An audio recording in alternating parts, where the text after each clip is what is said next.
Diesel, A-Town.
Pakinggan niyo ako, eto na ang tunay na Pilipino.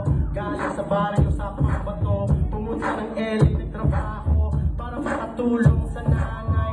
Dahil sa hirap ng buhay, pero masaya pa rin ang kulay.